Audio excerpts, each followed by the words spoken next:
Hai, Assalamualaikum. Salam Malaysia Madani. Kami membuka tirai kembali di Apa Khabar Malaysia. Jadi saya harapkan anda sihat sejahtera hendaknya. Saya Nur Salihah Azmi hari ini sedondon bersama dengan... Saya Zul Yusof bertemakan anda selama seperti biasa 1 jam, dan hari ini kita ada beberapa topik menarik yang boleh kita kongsikan kepada anda. Tapi seperti biasa Salihah, sekarang ni kita tahu merupakan peralihan monsun timur laut. Jadi kepada anda di luar sana, berita yang boleh kita kongsikan kepada anda adalah monsun timur laut ataupun MTL dijangka akan berlaku bermula pada 11 November hingga ke Mac pada tahun hadapan, dan dalam tempoh beberapa bulan 4 atau 5 bulan ini kita seperti biasa bersiap siaga untuk apa sahaja kemungkinan yang akan berlaku. Kita menjangkakan kalau berlakunya monsun timur laut ni, yang pertamanya paling besar adalah banjir lah. Jadi kita bersiap siaga untuk apa-apa kemungkinan, dan aset-aset juga telah digerakkan, dan ini juga portal yang boleh kita kongsikan kepada anda berkaitan dengan MTL, di mana kalau tak silap saya ada 5 negeri yang dijangka akan mengalami episod hujan lebat, di mana adalah di Kelantan, Terengganu, Pahang, Johor dan juga Barat Sarawak sepanjang fasa awal MTL daripada November sehingga ke Mac pada tahun hadapan. Manakala Met Malaysia juga tidak menolak kemungkinan untuk berlaku hujan-hujan di negeri yang lain juga, seperti di negeri-negeri lain di Semenanjung, dan dua faktor yang boleh menyebabkan berlakunya banjir adalah di kawasan yang berkedudukan rendah dan juga kawasan yang kerap banjir. Jadi ini dua tumpuan ataupun dua kawasan yang patut diberikan keutamaan untuk bersiap siaga untuk banjir inilah. Kemungkinan. Okey. Jadi untuk apa sebarang kemungkinan yang berlaku, kita tahu tibanya musim tengkujuh ini kita semua perlu bersiap siaga, sentiasa cakna, prihatin dan juga begitu teliti dengan amaran yang dikeluarkan oleh Met Malaysia,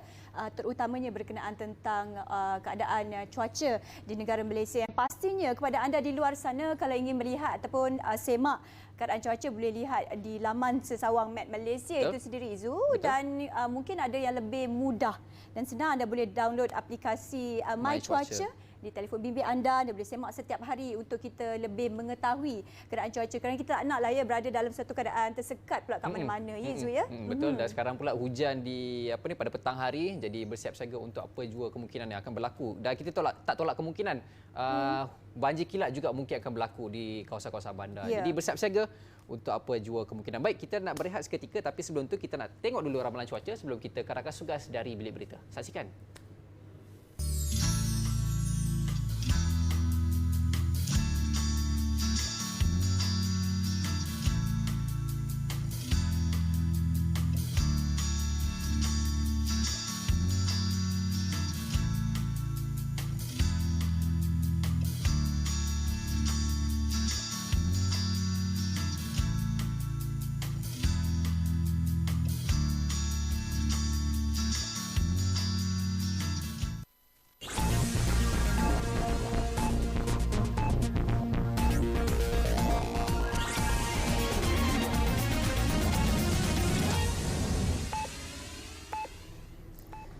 Assalamualaikum dan salam Malaysia Madani, bersama saya Nur Nisam Sila Osman dari Bilik Berita. Baik, kita teruskan dengan laporan utama berita.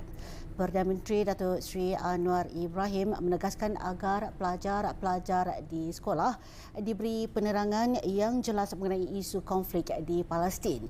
Beliau berkata penerangan yang jelas akan memastikan tidak wujud sebarang perbezaan pendapat kepada murid dan institusi sekolah. Saya tekankan ini kepada pelajar, anak-anak semua dan guru-guru, kerana kita nak didik supaya anak-anak kita faham. Janganlah hal-hal ini jadi isu yang meningkatkan suhu perbezaan pendapat. Kita jalankan sekadar dan upayanya, dan kita tidak memaksa, tapi semuanya bagi galakan supaya orang faham. Anak-anak kita tahu kenapa bapak-bapak dia bising betul. Solat hajat lah, ada perhimpunan lah. Dan satu dunia sekarang adakan perhimpunan. Rakyat Amerika, rakyat Eropah terbangkit tidak setuju dengan sikap dan dasar pimpinan mereka. Jadi anak-anak harus tahu apa dia isunya. Beliau berkata demikian pada majlis penyerahan dan perasmian projek rintis bangunan Daif di Sekolah Kebangsaan Bandar Baru Bangi, Selangor semalam.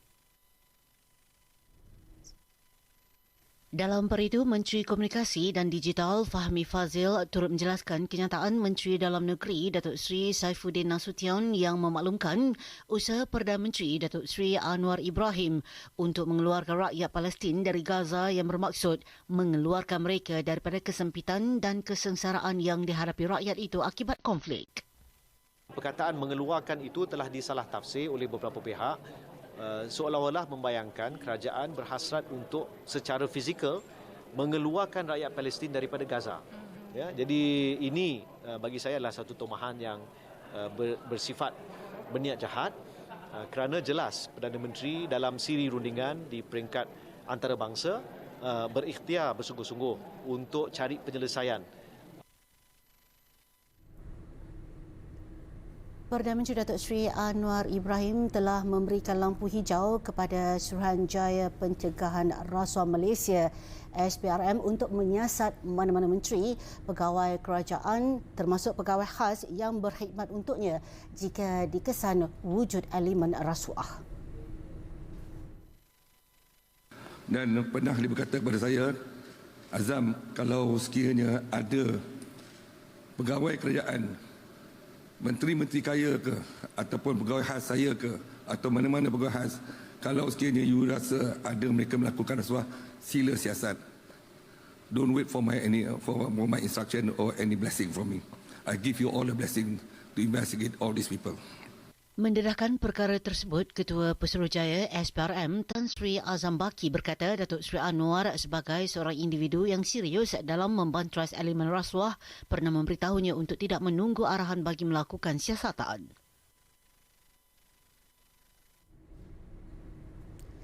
Sekian dari Bilik Berita. Dari sungai hingga ke segara, Palestin pasti merdeka. Malaysia Madani tekad perpaduan penuhi harapan. Saya Nurni Samsila Osman. Sekian, Assalamualaikum dan salam hormat.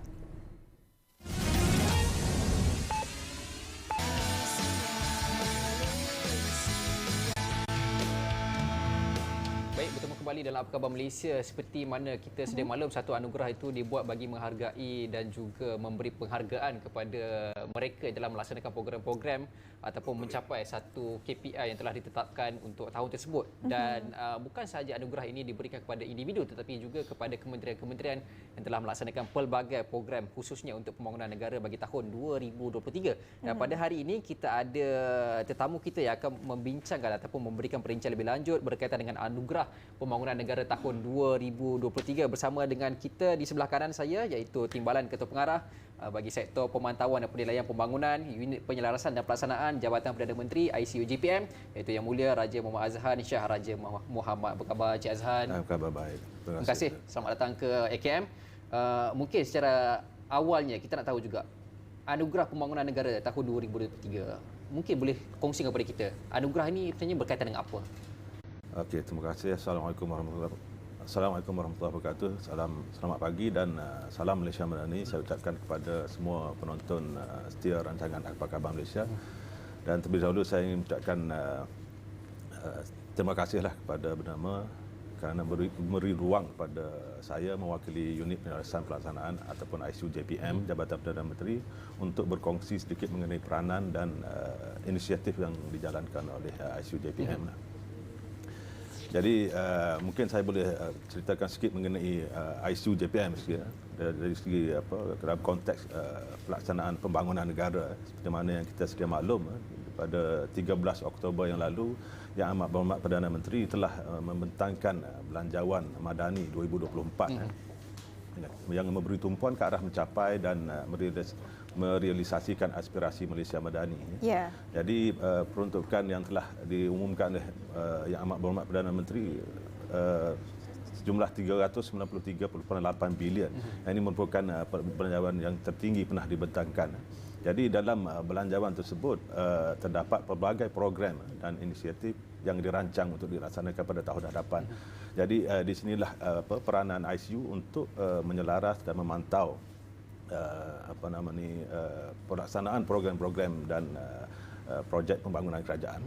Projek pembangunan tu kalau dalam setahun tu banyak, tapi bagaimana ICU JPM sendiri menjadi badan pelaksana untuk memantau projek-projek yang dilaksanakan tu berjalan dan efisien?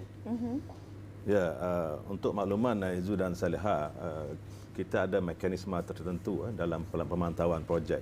Of course, sudah tentu dengan kerjasama daripada kementerian dan jabatan dan agensi. Jadi dalam aspek untuk makluman penonton juga, ICU ini ditubuhkan pada tahun 1971 pada zaman Allahyarham Tun Abdul Razak.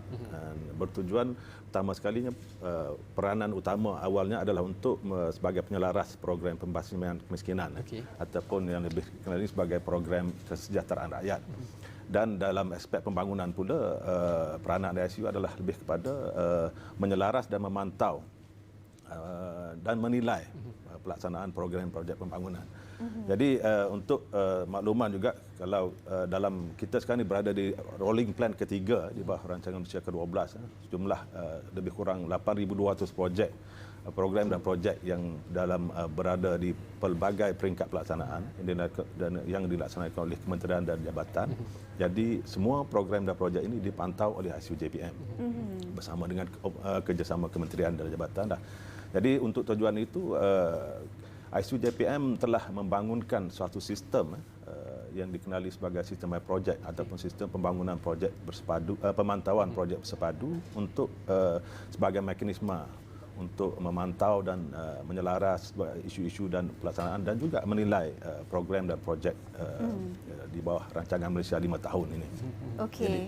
Itu merupakan peranan yang penting lah ya bagi unit penyelarasan dan pelaksanaan. Tapi ada satu inisiatif yang penting yang dilakukan daripada unit ini juga berkenaan tentang anugerah pembangunan negara ya Tuan. Jadi mungkin hari ini Tuan boleh berkongsi dengan kita tujuan dan apa objektif anugerah ini diadakan. Ya, seperti mana yang saya telah sebutkan tadi, dalam melaksanakan tanggungjawab ICU JPM sebagai agensi pusat memerlukan kerjasama daripada kementerian dan jabatan dan agensi dalam melaksanakan fungsi ICU dalam menyelaras dan memantau pelaksanaan projek. Jadi bertitik tolak daripada situ kita merancang untuk mengadakan program anugerah pembangunan negara bertujuan untuk mengiktiraf komitmen dan sumbangan kementerian dan jabatan dalam menjayakan pelaksanaan projek-projek dan program dan projek pembangunan negara dalam usaha mencapai agenda pembangunan nasional. Jadi sebagai pengiktirafan itulah objektif utama kita memperkenalkan anugerah pembangunan negara ini, itu APN. Ini pertama kali diadakan. Pertama kali diadakan. Apa kategori-kategori hadiah yang akan ditawarkan kepada pemenang nanti? Ya, untuk makluman, ini bukanlah dikatakan sebagai hadiah lah. Jadi seperti mana kata saya sebutkan tadi, ini sebagai lebih kepada pengiktirafan kepada sumbangan dan komitmen kementerian. Dan anugerah ini kita bahagikan kepada 3 kategori. Yang pertamanya anugerah prestasi pembangunan terbaik dan yang keduanya anugerah pengurusan pematuhan industrialized building system ataupun IBS terbaik dan akhir sekali anugerah penilaian outcome. Jadi kalau boleh saya perincikan sedikit mengenai kategori tadi anugerah prestasi pembangunan terbaik ini adalah sebagai pengiktirafan kepada komitmen dan usaha-usaha yang telah dilaksanakan oleh kementerian dalam menjayakan pelaksanaan program. Dan ini dinilai dari segi prestasi projek dan juga prestasi perbelanjaan kementerian. Dan juga kita melihat aspek pelaporan di mana kementerian dan agensi perlu mengemaskini laporan status kemajuan dan sebagainya dalam sistem My Project tadi. Ya, itu yang pertama. Yang keduanya dalam anugerah pengurusan pematuhan IBS ini adalah berkaitan dengan fungsi ICU sebagai urustia jawatankuasa pemantauan pelaksanaan IBS dalam projek-projek kerajaan. Jadi sebagaimana yang kita tahu, pelaksanaan IBS ini objektifnya adalah untuk meningkatkan penggunaan teknologi dalam industri pembinaan dan seterusnya mempercepatkan tempoh pelaksanaan projek dan juga dia boleh mengurangkan penggunaan tenaga buruh dan secara tidak langsung mengurangkan kebergantungan kepada pekerja asing dalam industri pembinaan. Itu yang kategori kedua. Manakala untuk kategori ketiga pula berkenaan dengan anugerah penilaian outcome ini untuk makluman. Ini adalah untuk sebagai pengiktirafan kepada kementerian dan agensi yang mencapai prestasi tinggi dalam pelaksanaan projeknya. Maknanya penilaian outcome, untuk makluman penonton juga, kita ataupun kerajaan telah memperkenalkan kajian penilaian outcome ini sejak tahun 2012 lagi. Jadi untuk menilai impak dan keberkesanan program dan projek kerajaan lah. Kerana kita memantau, kami di pihak ICU memantau daripada dalam kerangka end-to-end monitoring dari peringkat awal perancangan dan sehingga pada selepas projek siap pasca pelaksanaan, yang mana kita melihat dari segi keberhasilan program atau projek itu sendiri. Yang mana sekiranya ada kelemahan dan juga kepincangan dalam pelaksanaan itu boleh diatasi dalam untuk pelaksanaan projek-projek seterusnya. Untuk proses penilaian, siapakah yang akan menilai kertas kerja atau laporan untuk setiap projek-projek yang telah dibuat oleh setiap kementerian dan juga agensi? Okey, baik, terima kasih. Untuk makluman penonton, Izu dan Saleha dan juga penonton, bagi memastikan penilaian yang dibuat itu adalah adil, telus dan profesional. Selain daripada ICU JPM sebagai urustia, kita juga bekerjasama dengan agensi-agensi pusat yang lain seperti Kementerian Keuangan, Kementerian Ekonomi dan juga agensi teknikal seperti JKR dan CIDB sebagai panel untuk menilai dan memberi markah kepada projek-projek ataupun program yang telah dicalonkan. Jadi dengan segala persiapan dan juga menjelangnya APM ini nanti, mungkin apa harapan Tuan Azhan sendiri atas penganjuran untuk tahun ini? Ya, seperti yang saya sebutkan tadi, anugerah ini julung kali diadakan. Mungkin harapan kita adalah supaya anugerah program anugerah pembangunan negara ini dapat dijadikan sebagai acara tahunan. Supaya dapat mengekalkan momentum di pihak kementerian dan jabatan dalam pengamalan pengurusan projek yang baik serta tata kelola yang baiklah dalam pengurusan projek. Jadi supaya dapat dijadikan sebahagian daripada budaya kerja lah dalam jentera kerajaan. Jika keberlangsungan yang akan diadakan nanti untuk program anugerah pembangunan negara ini berjalan dengan lancar, adakah ianya akan diteruskan ataupun mungkin ada rancangan diteruskan di masa hadapan? Itulah harapan kita supaya objektif anugerah ini untuk membudayakan amalan dan tata kelola pengurusan projek awam yang terbaik. Jadi supaya kita harapkan dapat diteruskan di masa-masa tahun-tahun hadapan supaya benda ini dijadikan budaya dan boleh meningkatkan lagi komitmen dan pencapaian pelaksanaan program dan projek pembangunan kerajaan di masa hadapan selaras dengan pencapaian aspirasi Malaysia Madani lah, insya-Allah. Saya rasa ada soalan yang perlu kita kongsikan juga di mana sekiranya laporan yang diberikan oleh kementerian dan juga agensi ada bad report ataupun kondisi laporan ataupun projek-projek yang kurang memuaskan, tak mencapai KPI. Sekiranya mereka ada laporan-laporan sebegitu daripada ICU JPM sendiri, ada tak apa-apa penambahbaikan ataupun improvement lah yang boleh diberikan oleh kementerian supaya next year ini kita punya KPI kita tambah baik. Ya, terima kasih. Itulah adalah salah satu daripada fungsi dan peranan ICU sebagai pemantau, di mana sekiranya terdapat sebarang isu di peringkat pelaksanaan projek, kita akan melakukan tindakan intervensi dan bagi mengatasi masalah dan menyelesaikan masalah itu. Jadi sebarang hasil daripada tindakan intervensi itu akan kita jadikan panduan untuk pelaksanaan program dan projek di masa hadapan. Yang dia akan dikongsikan antara kementerian. Okey, baik. Kalau untuk kali ini penganjurannya, siapa tetamu istimewa mungkin merasmikan ataupun yang akan hadir untuk anugerah pembangunan negara ini? Ya, okey.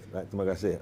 Untuk anugerah pembangunan negara kali pertama ini, untuk makluman dia akan diadakan pada 14 November ini di Putrajaya. Dan akan disempurnakan oleh berbagai ketua sosial negara lah. Okey, Tan Sri Zulkifli sendirilah. Ya. Tadi Azhar ada kata akan ada juri-jurinya tadi daripada yang utama ialah CIDB, ada daripada MOF dan sebagainya. Adakah itu akan ada ketelusan silang penjuriannya itu untuk mengelakkan daripada berlakunya berat sebelah dalam proses penjurian? Itulah tujuan kita melibatkan semua pihak, terutamanya agensi pusat lah, daripada hanya urus dia yang memberikan markah, jadi kita melibatkan semua pihak lah. Tapi membenarkan projek yang ataupun program projek yang dipertandingkan dalam anugerah ini adalah semua projek kerajaan, jadi kita tidak melibatkan pihak-pihak luar lah, maknanya semua agensi kerajaan lah. Mungkin Tuan Azhan, sudut pandang Tuan Azhan, adakah penerima anugerah pembangunan negara ini nanti mungkin dapat menaikkan motivasi mereka ataupun meningkatkan prestasinya lagi di masa hadapan? Bagaimana sudut pandang terima Tuan? kasih.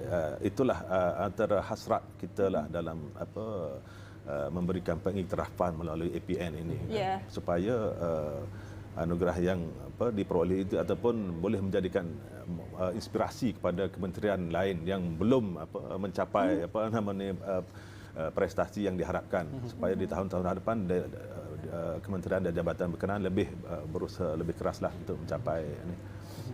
Okey, satu soalan terakhir boleh kita kongsikan kepada anda. Kalau kita tengok macam Cik Azhan kata, APN ini merupakan pengajuan kali pertama. Kalau kita tengok kategori penilaian hasil itu merupakan dah dibuat pada tahun 2012 lagi. Jadi kenapa baru tahun ini baru nak buat anugerah pembangunan negara? Kenapa tahun-tahun sebelum ni tak nak buat? Okey, untuk makluman, seperti mana saya sebut tadi, kajian penilaian itu telah dilaksanakan sejak tahun 2012. Tapi memanglah kita ada bentuk pengiktirafan yang lain, tapi bukan dalam bentuk anugerah lah. Maknanya hasil-hasil itu dah ada dah. Cuma sudah ada dalam konsep anugerah yang diadakan dalam satu hari. Dan diambil kira dalam pelaksanaan program dan projek seterusnya. Hasil-hasil daripada kajian tadi kita ambil kira di peringkat ICU dan juga dikongsikan bersama dengan kementerian dan agensi tadi. Baiklah, itu berkenaan tentang anugerah pembangunan negara tahun 2023. Kita harapkan semoga berjalan dengan lancar.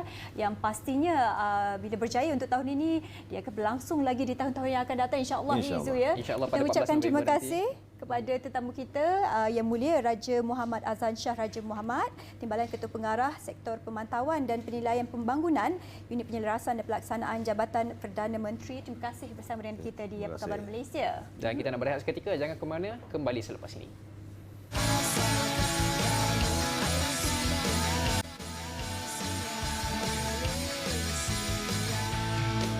Terima kasih terus setia bersama kami di Apa Khabar Malaysia. Okey, untuk slot kali ini kita akan menyebut tentang IMR, Institute of Medical Research. Izu pernah dengar ataupun bagaimana? Saya pernah dengar Institut Penyelidikan. Okey.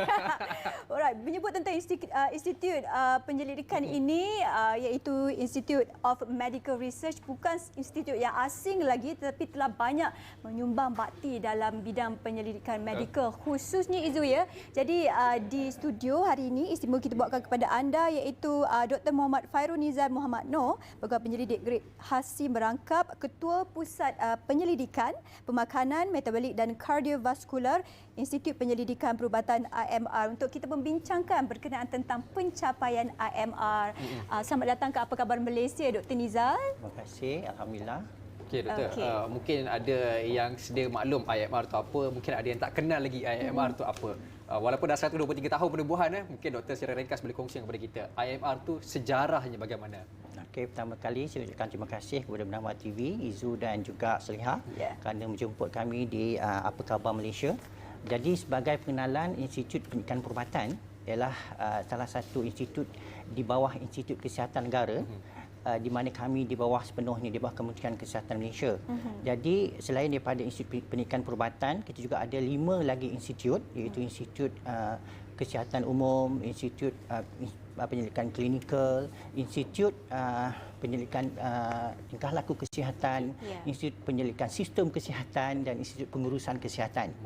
Jadi IMR bergantung kepada bidang kajian yang mereka lakukan. IMR fokus kepada penyelidikan bioperubatan. Jadi dalam IMR itu sendiri kami ada 8 pusat penyelidikan. Yang maksud pusat penyelidikan ini juga fokus dalam bidang-bidang bioperubatan yang mereka jalankan. Contohnya kita ada pusat penyelidikan kanser, pusat penyelidikan alergi dan imunologi, pusat penyelidikan alam sekitar, pusat penyelidikan perubatan herba, pusat penyelidikan penyakit berjangkit, pusat penyelidikan metabolik, pemakanan, metabolik dan kardiovaskular, pusat diagnostik khas dan juga pusat sumber khas. Jadi ada 8 pusat dan nak menyebut je pun banyak banyak tu.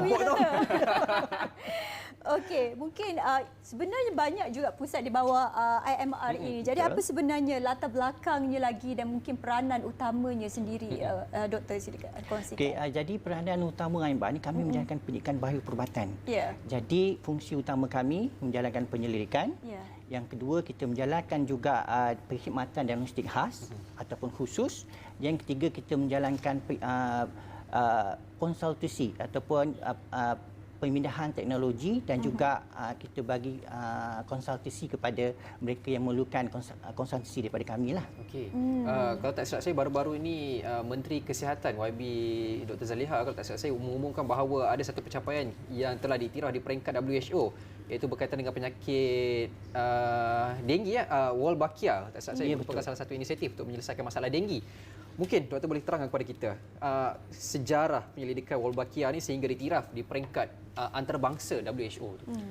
Wolbachia ni sebenarnya satu projek di bawah IMR di mana kerjasama antara kolaborasi IMR bersama dengan Universiti Glasgow di UK dan juga University of Melbourne di Australia dan juga bersama dengan Institut Tingkah Laku Kesihatan di NIH di Institut Kesihatan Negara. Jadi apa yang berlaku ialah dengan kerjasama ini mereka menggunakan jenis bakteria yang kita panggil sebagai Wolbachia. Jadi bakteria ni memang dah ada di alam semula jadi. Memang berada dalam serangga, contohnya lalat.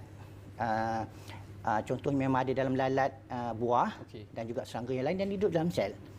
Jadi apa yang berlaku, kita letakkan Wolbachia ni dalam telur nyamuk dan apa yang berlaku dia akan merencat virus denggi yang ada dalam nyamuk itulah. Jadi bila kita lepaskan di persekitaran, jadi kita punya objektif dalam itu kita gantikan nyamuk liar dengan nyamuk berwolbachia.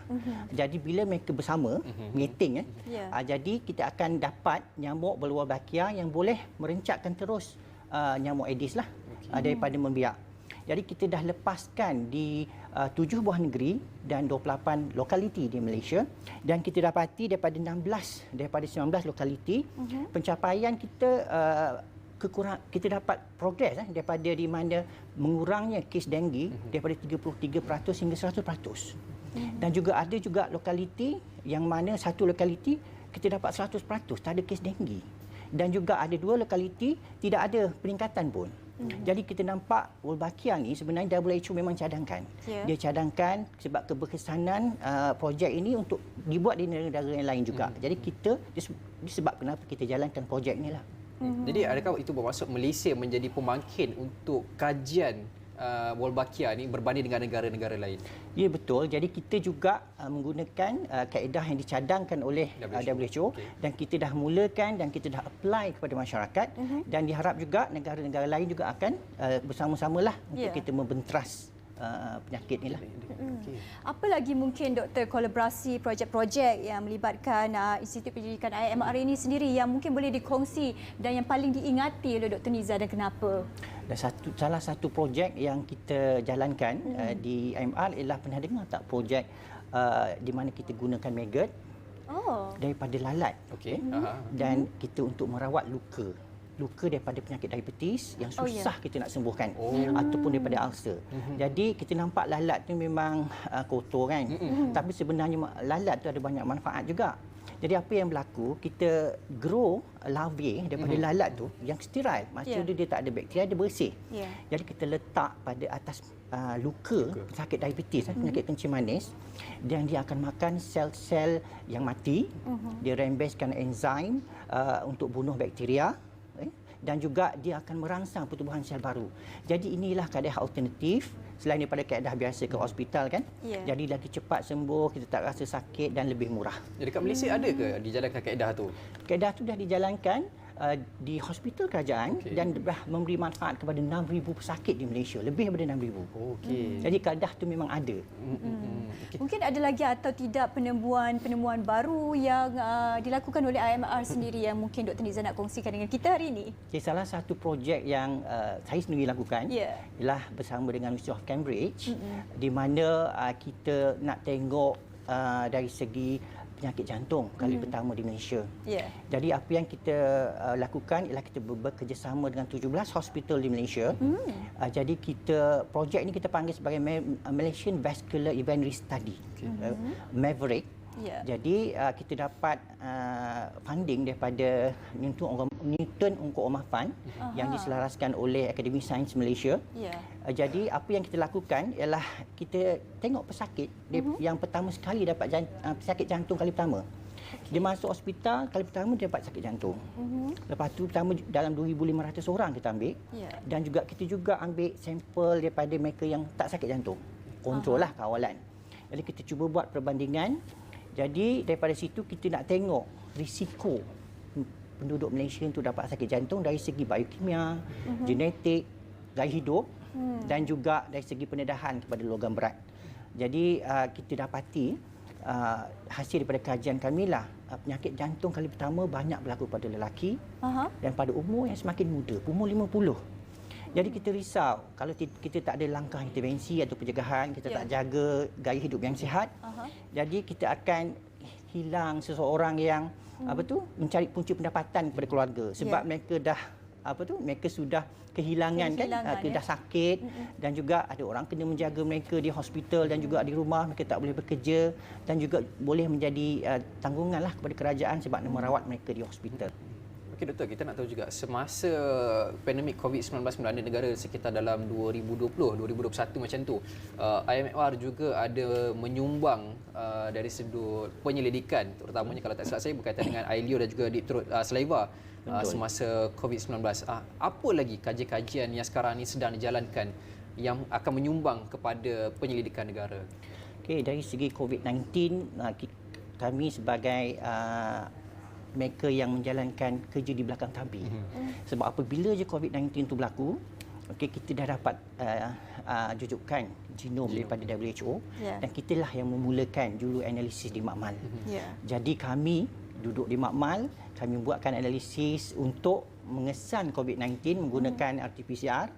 Jadi kamilah yang mula-mula membuat analisis untuk 5,000 sampel sehari di Malaysia dengan 2 shift pagi dan malam, siang petang sampai petang dan juga sampai malam. Tak berhenti. Tak berhenti. Dan so far kami telah menjalankan analisis hingga 1.3 juta untuk pengesanan COVID-19 menggunakan RT-PCR daripada bulan Mei 2020 sehingga 2022. Jadi itu ialah untuk pengesanan. Dan juga kita juga mengambil inisiatif untuk mengkaji membentuk vaksin untuk COVID-19. Sebab bila berlaku pandemik macam ni, Malaysia perlu mempunyai vaksin. Jadi kita bentuk kaedah untuk membuat vaksin, inactivated vaksin lah, dan juga mRNA. Jadi kami bekerjasama dengan Universiti Putra Malaysia dan juga VRI, Veterinary Research Institute di Ipoh, untuk kita bekerjasama. Dalam peringkat sekarang kita dah pergi kepada haiwan lah, untuk kita tengok kesan vaksin ini kepada haiwan sebab dia memerlukan proses yang panjang untuk kita membina vaksin. Okay. Sepanjang proses membina vaksin tu, ada tak terima apa-apa kecaman kata IMR ni suntik chip lah apalah, sebab masa tu kan kecoh kata nak track manusia ni cocok chip dalam vaksin sebagainya. IMR sendiri yang meneraju penyelidikan dalam membuat vaksin, ada tak terima benda-benda macam tu? Oh, kita banyak terima dan kita terpaksa menjawablah sebagai pihak yang di bawah Kementerian Kesihatan kan. Jadi kita akan memberikan jawapanlah yang bernas dan juga untuk mengelakkan daripada salah sangka kan di peringkat di kalangan masyarakat Malaysia lah. Ada di antara mungkin di antara pandangan dan juga feedback yang diberikan itu, mungkin ada unit yang tertentu ataupun di antara petugas Dr. Nizar sendiri yang membalasnya ataupun bagaimana, ataupun anda ada unit yang tertentu untuk kami ada unit tertentu di mana kita juga bekerjasama dengan Kementerian Kesihatan di mana kita akan menjawab segala persoalan, memberikan data-data saintifik sebab Kementerian Kesihatan based on evidence kan. Jadi bila ada evidence kita akan menjawab berdasarkan bukti-bukti yang sedia ada. Jadi kita tak jawab tanpa ada evidence. Jadi orang kata apa, tak dinafikan lagi lah sumbangan di atas R&D development daripada IMR ini. Tapi mungkin saya tertarik juga nak tahu bagaimana pula dari segi funding ataupun perbelanjaan kajian ini. Kalau kata sampel yang terlalu banyak dan pelbagai orang kata perkajian dilakukan, bagaimana dari segi funding dan sebagainya, kewangan itu? Okay, jadi alhamdulillah setakat ini memang kami mendapat peruntukan daripada kerajaan untuk kami menjalankan melaksanakan penyelidikan. Jadi di samping itu juga kita dapat kita juga minta pembiayaan daripada luar negara. Contoh macam projek Wolbachia kita dapat daripada Wellcome Trust yang mana di England lah, di UK. Dan juga contoh projek Maverick kita dapat daripada Newton Unco Omar di mana bajet itu datang daripada England juga. Jadi kita combinekan semua perbelanjaan dapat daripada dalam negeri dan juga luar negeri untuk kita jalankan penyelidikan secara menyeluruh lah di IMR. Okey, Dr. Secara ringkas, harapan untuk orang lebih kenal di luar sana, IMR tu apa? Dan mungkin harapan daripada doktor sikitlah. Okay, IMR bukan Institut Penyidikan Perubatan yang tersohor di Malaysia sebenarnya dan juga kita punya aim untuk menjadi tersohor di seluruh dunia lah.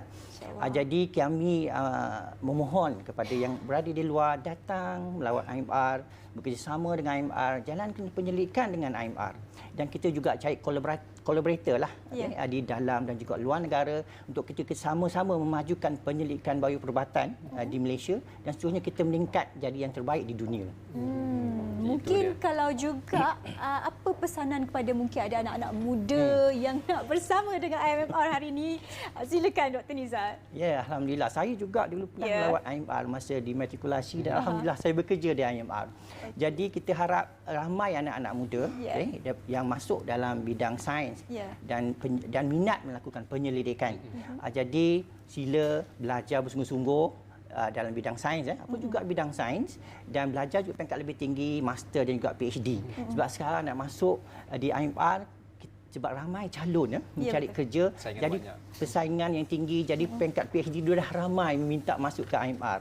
Jadi kita mohon mintalah melalui Suruhanjaya Perkhidmatan Awam untuk masuk dan bekerja dan kita welcome everyone. InsyaAllah. Sama-sama kita doakan IMR terus mencapai kejayaan yang lebih tinggi dan hasrat untuk diiktiraf ataupun mendapat pencapaian yang lebih tinggi di peringkat antarabangsa terus dicapai dari masa ke semasa. Terima kasih kita ucapkan kepada Dr. Muhammad Fairul Nizar Muhammad Noh atas perkongsian mengenai pencapaian IMR pada hari ini dan kejap lagi kita nak bercakap pasal konsert Sound of Malaysia.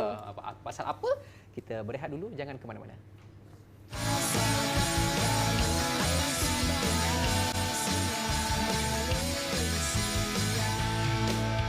Terima kasih. Silakan Izu sebab kita konsert. Kesetiaan anda bersama dengan kita masih lagi setia dengan kita dan di akhir perbincangan kita ni ataupun perkongsian kita pada hari ini kita nak bawakan kepada anda satu persembahan ataupun konsert Sounds of Malaysia yang akan orang kata penutuplah untuk tahun ini. Kita bawa kepada anda satu konsert yang cukup gemilang-gemilang yang akan berlangsung di UiTM Shah Alam. Tarikhnya nanti kita akan umumkan dan kita hari ini ada dua orang tetamu akan bercakap berkaitan dengan konsert Sounds of Malaysia. Di sebelah kanan saya kita ada pengarah muzik Orkestra Tradisional Malaysia dari Istana Budaya iaitu Tuan Yazid Zakaria. Apa khabar Tuan Yazid? Khabar baik. Mantap hari ini. Mantap. Okay.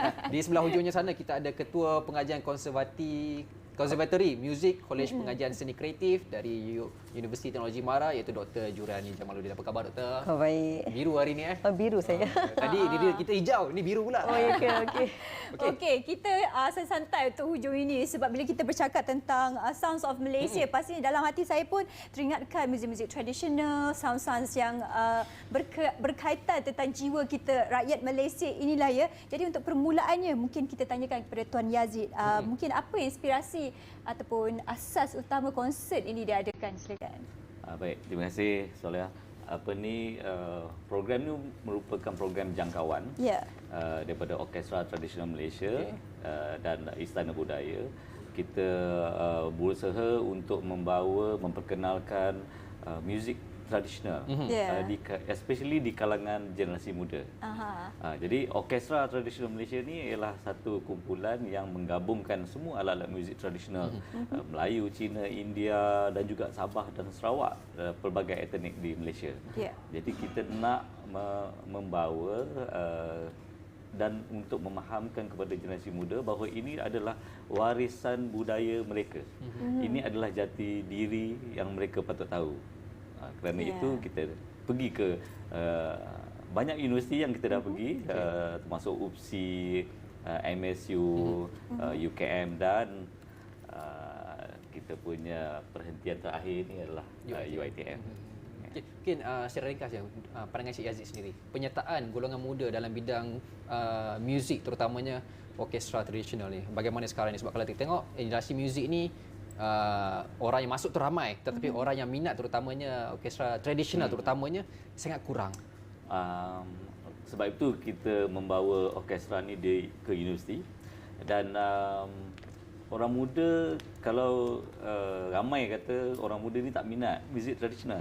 Tetapi setelah kita approach mereka dan kita bawakan apa yang kita dan kita perlihatkan apa keindahan muzik tradisional tu, sebenarnya semua minat dengan muzik tradisional. Jadi ini adalah masa untuk kita sebenarnya dia nak memahamkan apakah itu muzik tradisional. Dia orang minat tapi tak sedar dia orang minat. Tak sedar dia orang minat. Itu masalah tu. Selalunya datang tu dipaksa. Bila dah datang tengok konsert tak nak balik. Itu jadi masalah juga tu. Sebenarnya muzik tradisionalnya bila kita dah berada dalam konsert tu dengar alunan instrumen-instrumen tradisional ni, dia macam terbuai alunan dia. Okey, mungkin kita bertanyakan kepada Dr. Juriandi sendiri. Bagaimana program-program sebeginilah ia boleh membantu dalam mendekatkan lagi muzik tradisional ni kepada generasi kita yang baru, dan manfaatnya mungkin program-program seperti ini yang diadakan? Okey, terima kasih. Okey, program konsert Sounds of Malaysia ni adalah menariknya sebabnya kami kolaborasi dengan Orkestra Tradisional Malaysia, di mana pendekatan yang dibawakan iaitu program mentor-mentee. Maksudnya mentornya ialah pemuzik profesional dari traditional music dan juga pelajar-pelajar kami yang ambil subjek muzik tradisional. So mereka akan bermain bersama dengan pemuzik profesional. Dekat situ kita nampak kat sini macam diorang dapat approach daripada dari segi profesional, permainan dari segi praktikal, persembahan muzik tradisional itu sendirilah. So rasa macam insya-Allah lah. Rasa jadi bila itu dapat pengalaman baru untuk pelajar-pelajar ni ke arah kepada muzik dan juga industri dan juga pendidikan juga. Mungkin ke juga ia membantu ataupun memberi perkembangan yang lebih baiklah kepada pelajar-pelajar ni. Jadi bagaimana pendapat doktor sendiri? Okey. Kalau kita tengok dulu orang muzik tradisional ni pelajar-pelajar memang tak suka sebenarnya kan. Tapi bila sekarang ni kalau kita tengok ya pembaharuan yang dibawa oleh artis-artis yang ternama, contohnya sebagai Haziq dan juga Dayang Nurfaiza, lagu-lagu contohnya Gurindam Jiwa, lagu-lagu yang lama kan, bila dibawa balik dengan nafas baru, dengan arrangement yang baru kepada pelajar-pelajar, dia telah menjadi viral sebenarnya. Di TikTok kita dengar muzik yang sama, Haziq pun buat muzik sama, jadi mereka dah berminat untuk mendengarnya kat situ. So kita akan kolaborasi dengan dari segi arrangement yang baru, so membuka minda baru kepada pelajar-pelajar ni sebenarnya untuk berminat kepada muzik tradisional. Okey, berbalik pada Cik Yazid, permainan tradisional muzik tradisional ni kalau ikut negeri-negerinya berbeza dengan pemakaiannya, tata rias dan juga alat muzik. Jadi apakah akan dikongsikan kepada penonton di UiTM nanti? Okey, ini daripada negeri sekian-sekian, inilah sejarahnya, inilah muziknya nanti. Jadi mak kata pepatah lah, tak kenal maka tak cinta. Itu dia. Jadi dalam program konsert ni nanti kita ada beberapa segmen lah. Segmen pertama ni kita memang menjurus kepada lagu-lagu tradisi yang kita ambil. Ada lagu daripada Sabah dan Sarawak, ada lagu daripada etnik India, ada lagu daripada lagu-lagu Melayu asli kita. Yang mana datang ada yang daripada Pulau Pinang ke, daripada Kedah kan. Jadi segmen kedua pula kita menjurus kepada artis itu sendiri, di mana Dayang Nurfaiza dan juga Haziq lah kita punya highlight pada malam tersebut. Jadi untuk program ni nanti pada segmen pertama tu memang kita tonjolkan pemuzik OTM itu sendiri dan juga pelajar-pelajar daripada UiTM. Berapa gabungan muzik tu nanti penonton dapat lihat perbezaan ataupun persamaan lagu-lagu tradisional yang kita bawakan. Berapa universiti akan terlibat nanti? Universiti pada malam tu nanti UiTM yang akan terlibat. Pelajar-pelajar semua daripada UiTM. Okey, maknanya pelibatan pada universiti-universiti lain ada tak? Hanya untuk mungkin kita ada buat jemputan lah. Kita ada buat jemputan. Kita selain pada konsert, kami ada juga bengkel tradisional, bengkel gamelan, bengkel Cak Lempong dan juga workshop tentang instrumentasi dalam orkestra tradisional. So di mana kami invite juga universiti-universiti luar, pelajar-pelajar sekolah, guru-guru sekolah juga datang juga untuk bengkel tersebut. Bila bengkel itu akan diadakan? Sebab kalau kita tengok tarikhnya konsert itu pada 10, tapi bengkelnya bila? Adakah siang tu? Bengkel pada hari Khamis, iaitu esoklah ya. Okey, bengkel gamelan dan Cak Limpong, dan juga hari Jumaat pagi tu ialah bengkel bersama dengan orkestra. Macam mana instrumen tradisional dimainkan dalam orkestra kat situ. Tapi pelajar-pelajar sekolah ramai sebenarnya yang participate. Ya, dalam banyak-banyak orang kata apa bintang yang dipilihnya Diana Praiza, Haziq Rosbidik. Nama-nama ini kenapa dipilih, ataupun mungkin mereka ini telah mencipta banyak kemenangan di luar negara ataupun di negara kita sendiri yang boleh menjadi contoh kepada pelajar. Mungkin pendapat Dr. Juraini sendiri. Pendapat saya kenapa dipilih sebab macam saya cakap tadi, lagu mereka tu memberi nafas baru kepada pelajar-pelajar. Kalau kita tengok dekat TikTok, dekat mana-mana pun, lagu yang sama keluar. Kan lagu macam Joget Manis, Lemak Manis, lagu apa dia kan. Lemak Manis tu. Sebab benda tu saya rasa dulu orang tak tahu pun lagu macam tu kan. Tapi bila diberi nafas baru tu, dah telah menjadi sebutan pada pelajar-pelajar sebenarnya. Kan tanpa kita sedari kan. Jadi pelajar tahu okey, this is a music traditional sebenarnya kan. Sebenarnya tapi arrangement dia jadi lain. Jadi budak-budak ni memang minat. So itu kita punya target kita adalah Dayang Faizah dan juga Haziq sebenarnya. Sebenarnya banyak juga peminatnya yang Dayang dan juga Haziq ini. Okey, selain daripada artis-artis ini juga, apa lagi orang kata highlight pada untuk orkestra kali ini? Okey, highlight untuk pelajar kami dan juga pemain adalah pelajar-pelajar kami yang ambil muzik tradisional macam gamelan. Kita ada juga Cak Limpong bermain dengan bersama orkestra, gamelan bermain dengan orkestra. Semuanya kita akan highlight pelajar-pelajar kita yang untuk kita nampaklah dalam industri, this is our student yang muzik tradisional sebenarnya. Okey, kita nak tahu kalau yang membuat persembahannya akan mengenakan pakaian tradisional, adakah penonton-penonton juga digalakkan untuk mengenakan pakaian tradisional mereka? Busananya. Digalakkan. Saya rasa why not? Dia akan memberi lebih nampak kaya lah warisan kita dengan pakaian-pakaian budaya daripada pelbagai negeri. Jadi pihak-pihak media ada juga dijemput ataupun bagaimana? Kalau dijemput saya pergi, nanti saya pakailah baju kurung yang tradisional sepatutnya tu saya. Saja mungkin dari cerita media ramai rasanya. Kali ini memang media memang ramai datang.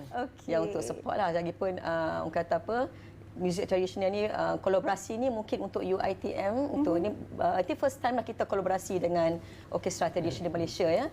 So itu mungkin dia orang nak tengok pembaharuan apa yang kita bawa daripada muzik. Kalau cakap muzik di UiTM ni banyak bukan muzik tradisional. Kita ada classical music, kita ada jazz music, kita ada choir semua kan. Tapi pembaharuan yang dibawa oleh OTM tu yang membuatkan satu kelainan yang kita nak nampak pada malam tersebut. So kita kena tunggulah tengok konsert dia. Nak tahu kena datang. Kena datang.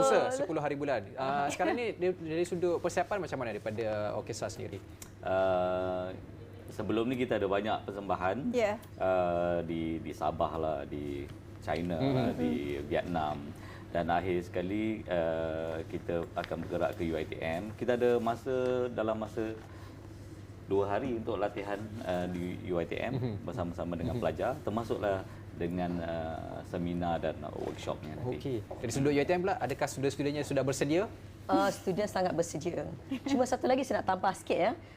Ini juga sebenarnya kutipan dan juga sebenarnya untuk pelajar-pelajar kami yang telah pada 2 tahun lepas instrumen kami tradisional kami di banjir teruk dulu kan. So jadi banyak instrumen tradisional yang musnah lah sebenarnya kan. So ini kita nak menaikkan balik irama tradisional, pemuzik tradisional daripada kutipan dana pada tiket-tiket. Inilah sebenarnya juga. Jadi kepada anda di luar sana yang berbesar hati, budiman, jutawan dan sebagainya, kalau nak menyumbang bolehlah. Kita ada platformnya. Okey. Sikit daripada Cik Haziq, harapan untuk konsert Sounds of Malaysia yang akan dianjurkan pada 10 November nanti. Harapan saya datanglah beramai-ramai.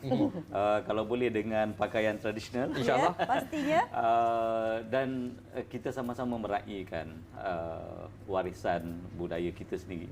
Dan supaya program ini akan berlangsung setiap tahun dan juga mendapat sambutan daripada generasi muda, supaya mereka cintakan budaya kita sendiri dan juga itulah jati diri kita. InsyaAllah. Doktor, sedikit daripada doktor, silakan. Okey, harapan saya mohon pelajar-pelajar UiTM, pelajar-pelajar semua dan juga generasi muda datang ke UiTM untuk menyaksikan sendiri konsert tradisional Malaysia.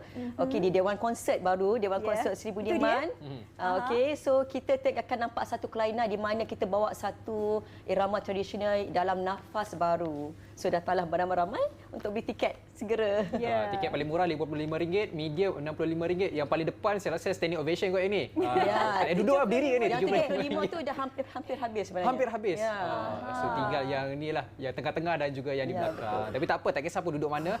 Yang penting sama-sama kita menghayati dan juga kita inilah masanya untuk kita melihat warisan kita. Kalau tak sekarang, bila lagi? Betul tak Cik Aziz? Ya, nak tahu kemeriahannya, anda sendiri kena datang untuk saksikan konsert Sounds of Malaysia ini. Saya dan Izu pergi kan? InsyaAllah. InsyaAllah. Okey, terima kasih.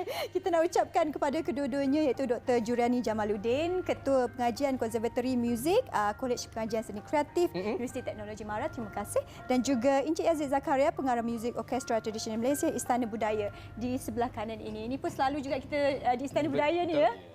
Dan terima kasih kita ucapkan kepada anda. Kita dah pun sampai di penghujung rancangan dan esok kita akan bersama lagi bersama dengan rakan tugas yang lain. Untuk hari ini kita dah selesai, Saleha. Saya Izu Yusof. Ya, walaupun kita menutup tirai di Apa Khabar Malaysia, teruskan setia menonton Bernama TV kerana banyak lagi program menarik bersama dengan kami. Saya Nur Sari Azmi. Assalamualaikum. Bye-bye.